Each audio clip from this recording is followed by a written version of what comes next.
नटवर लाल की कहानी में रोचक मोड़ों और घुमावों की भरमार है। धोखाधड़ी के उनके तरीकों और उनके कारनामों के पैमाने ने पुलिस और सरकारों को हैरान कर दिया। उनके किए गए कृत्यों ने उन्हें भारतीय इतिहास में एक कुख्यात ठग के रूप में स्थान दिलाया। नटवर लाल के ठगी के तरीके बहुत ही व्यवस्थित और चालाक थे। वह अक्सर सरकारी अधिकारियों, व्यापारियों या प्रमुख उद्योगपतियों का रूप धारण कर बड़े पैमाने पर धोखाधड़ी करते थे। उनके द्वारा किए गए धोखाधड़ी के मामले न केवल प्रभावशाली थे, बल्कि उन्होंने अपनी योजनाओं को इस तरह से अंजाम दिया कि पुलिस और अधिकारी भी उनका पीछा करने में नाकाम रहते थे। नटवर लाल के धोखाधड़ी के प्रमुख तरीकों में से एक था नकली दस्तावेज और चेक। नटवर लाल ने नकली चेक और दस्तावेज बनाने की कला में माहिरता हासिल की थी। वह बड़े सरकारी और निजी संस्थानों के लिए जाली कागजात तैयार करते थे, जिससे वह आसानी से बड़े पैमाने पर ठगी को अंजाम दे पाते थे। इन जाली कागजातों का इस्तेमाल करके वह अपनी ठगी की साजिशों को बेहद प्रभावशाली तरीके से अंजाम देते थे।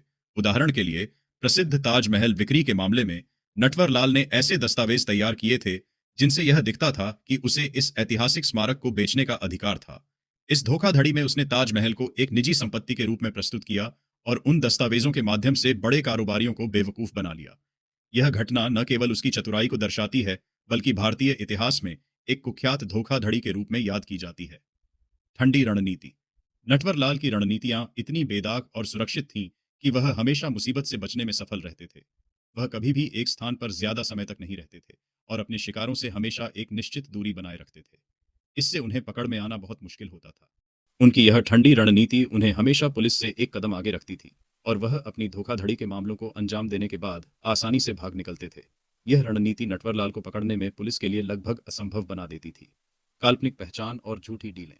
नटवरलाल अपनी पहचान बार बार बदलता रहता था और अक्सर खुद को एक उच्च पदस्थ अधिकारी के रूप में प्रस्तुत करता था, जिससे वह लोगों को बिना किसी कठिनाई के ठग लेता था।